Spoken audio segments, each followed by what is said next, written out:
Hai movie lovers, terima kasih sudah mengklik video ini dan selamat datang kembali di channel Box Movie. Gimana sih kabar kalian hari ini?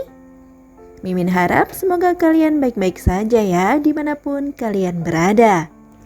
Kali ini Box Movie siap temani kalian dengan membawakan alur cerita film yang berjudul Warm Winter yang rilis di tahun 2020.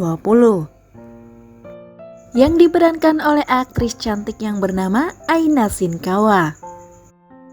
Film ini berkisah tentang seorang mahasiswa yang kemudian di saat kampusnya memasuki liburan musim dingin, ia memutuskan untuk pulang ke rumahnya. Selain itu, karena ia tahu betul bahwa ayahnya suka berbuat seenaknya kepada ibu tirinya itu. Alih-alih membela ibu tirinya karena prihatin, dia malah kepincut juga nih guys. Kira-kira apakah yang akan terjadi pada sang mahasiswa ini guys? Biar nggak makin penasaran, simak terus video ini sampai habis ya. Oke, tanpa berlama-lama, yuk kita langsung aja ke alur cerita. Film ini diawali dengan seorang laki-laki parubaya yang terlihat sedang duduk dan menikmati sebotol minuman gitu nih guys. Ia merupakan kepala rumah tangga. Sebut saja namanya Pak Mukidi. Ia mempunyai seorang anak laki-laki. Dan rupanya ia sudah dicerai oleh istri pertamanya. Tapi saat ini sudah menikah lagi dengan wanita cantik nan sekso ini guys. Di situ Pak Mukidi terlihat menyalakan saluran berita di TV-nya. Ia mengetahui bahwa bulan itu seharusnya sudah memasuki musim dingin. Yang ternyata suhu di Jepang bagian timur dan bagian barat justru dikabarkan akan meningkat di atas rata-rata. Karena hal itu pula yang rupa-rupanya membuat Pak Mukidi dan istri mudanya yang bernama Aina itu merasa gerah. Aina ini rupanya sudah dinikahi oleh Pak Mukidi sejak 4 tahun yang lalu.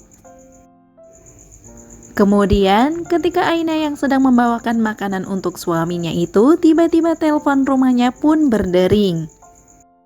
Yang ternyata itu dari anak semata wayangnya Pak Mukidi dengan mantan istri pertamanya dulu. Anak laki-laki Pak Mukidi ini bernama Takayaki. Hayo, bukan takoyaki loh ya guys. Takayaki ini sudah tidak tinggal bersama ayahnya lagi karena ia kuliah di luar kota. Ia pun tinggal di asrama kampusnya itu. Rupa-rupanya Takayaki mengabarkan bahwa mulai minggu depan kampusnya mulai memasuki liburan musim dingin. Karena hal itu pula ia pun mengatakan akan pulang ke rumah. Aina yang sudah lama tidak bertemu mendengar hal tersebut pun merasa senang. Dan ia pun mengatakan akan menunggu Takayaki pulang. Dan 1 minggu pun berlalu. Takayaki terlihat benar pulang ke rumah orang tuanya. Ketika ia hendak masuk, rupa-rupanya rumahnya terlihat tidak ada orang dan sepi. Karena pintu yang tidak dikunci, akhirnya ia langsung nyelonong masuk aja nih guys. Lalu Takayaki pun langsung menuju ke kamarnya. Saat ia membuka pintu kamarnya, rupa-rupanya disitulah ibu tirinya berada. Ternyata Aina ini tidak mendengar akan kedatangan Takayaki yang memanggil-manggil orang tuanya. Ia sendiri sedang sibuk membersihkan kamar Takayaki yang tentu sudah lama tidak ditempati. Sebagai anak yang baik, melihat ibunya yang repot-repot membersihkan kamarnya, Takayaki pun berinisiatif untuk membantunya. Ia mulai membantu Aina membersihkan lemari, gosok-gosok maju mundur di tempat yang sama. Udah kayak setrikaan aja nih ya guys. Singkat cerita, malam harinya mereka terlihat sedang makan bersama. Beberapa saat kemudian terlihat Pak Mukidi selesai makan lebih cepat dari yang lainnya. Karena udah kenyang, ia pun merasa ngantuk. Di situ ia malah meminta kepada Aina untuk memijat badannya. Padahal Aina sendiri terlihat belum selesai makan. Takayaki yang melihat hal tersebut pun lantas berkata bahwa sikap Aina yang terlalu baik membuat Mbak Mukidi maunya dimanja-manja bak sang raja. Karena hal tersebut pula yang membuat Takayaki tidak menyukai akan sifat egois dari ayahnya itu. Takayaki bahkan sampai berpikir saat ia kuliah.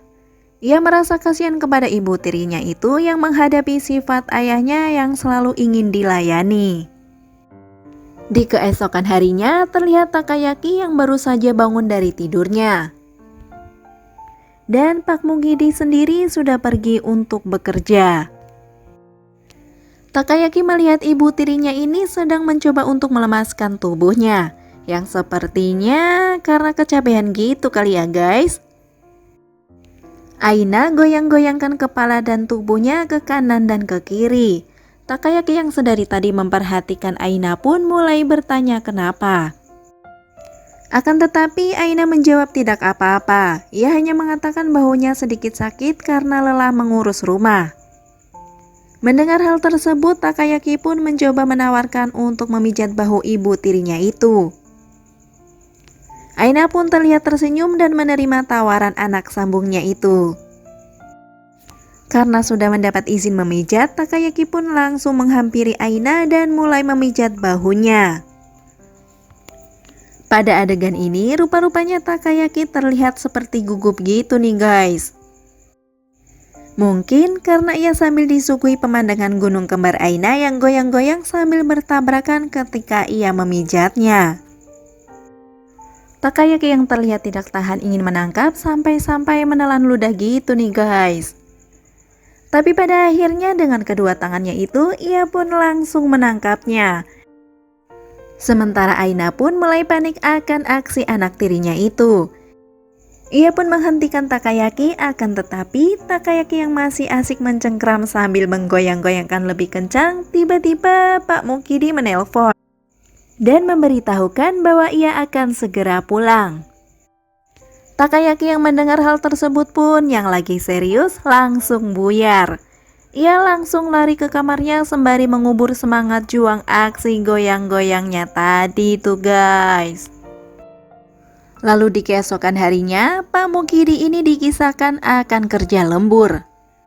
Sementara Takayaki ternyata terlihat tampak murung di kamarnya. Mungkin sebagai anak dia merasa bersalah gitu kali ya guys.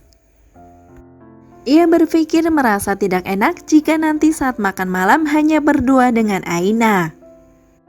Sementara Aina yang tampak sudah menyiapkan makan malam itu mencoba memanggil-manggil Takayaki. Akan tetapi Takayaki tak kunjung datang. Aina pun mencoba menghampiri Takayaki di kamarnya. Ia pun tahu betul bahwa anak tirinya itu murung dan merasa tidak enak hati kepadanya. Aina pun mencoba untuk membesarkan hati seraya berkata bahwa ia mengerti alasan sikap Takayaki.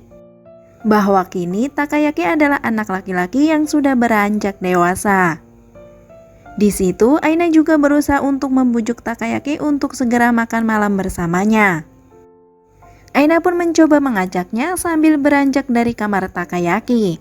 Akan tetapi tiba-tiba Takayaki justru memegang balik tangan Aina dan tanpa basa-basi langsung mengajak Aina untuk main ritual enak-enak bersamanya.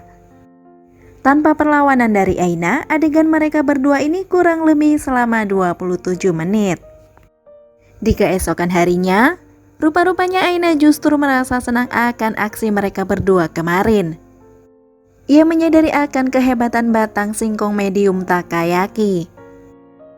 Aina bahkan tidak menolak ketika Takayaki memintanya untuk main ritual enak-enak lagi di ruang lain. Dari situlah mereka berdua ini terus melakukan adegan ritual enak-enak di berbagai sudut ruang dan waktu. Ulala, ketagihan juga ya guys. Lalu sampailah pada saat ketika liburan Takayaki berakhir. Takayaki pun harus pergi pada hari itu untuk melanjutkan kuliahnya. Ia pun mendatangi kedua orang tuanya itu untuk berpamitan. Rupa-rupanya Takayaki pergi ketika pada malam hari dan ternyata hujan lebat. Hal tersebut tentu membuat Takayaki menunda perjalanannya dengan menunggu di depan teras rumah. Pak Mukidi sendiri terlihat sudah mulai mengantuk, dan selang beberapa saat ia pun terlelap. Aina yang melihat suaminya itu sudah tertidur mencoba keluar rumah untuk melihat keadaan di luar. Dan di situ Aina pun mendapati Takayaki yang masih berada di teras untuk berteduh. Setelah beberapa saat, Aina pun memutuskan untuk mengantar Takayaki pergi sampai ia mendapatkan kendaraan. Tapi rupa-rupanya di balik hal tersebut mereka justru mampir ke hotel untuk main ritual enak-enak dulu nih guys. Film ini pun ditutup ketika 6 bulan kemudian Takayaki memasuki liburan musim panas. Dan ternyata ia memutuskan untuk liburan pulang ke rumah lagi demi bisa main ritual enak-enak bersama Aina. Dan kepulangan Takayaki itu langsung disambut hangat oleh ibu tirinya itu nih guys. Lah gimana ya guys, bukannya tobat? Sungguh ending yang membagongkan. Oke guys, sampai di situ review filmnya. Terima kasih sudah menonton dan terima kasih juga buat yang sudah subscribe channel Box Movie. Semoga film tersebut bisa diambil hikmahnya, karena sejatinya hanya untuk hiburan semata. Mimin pamit, see ya!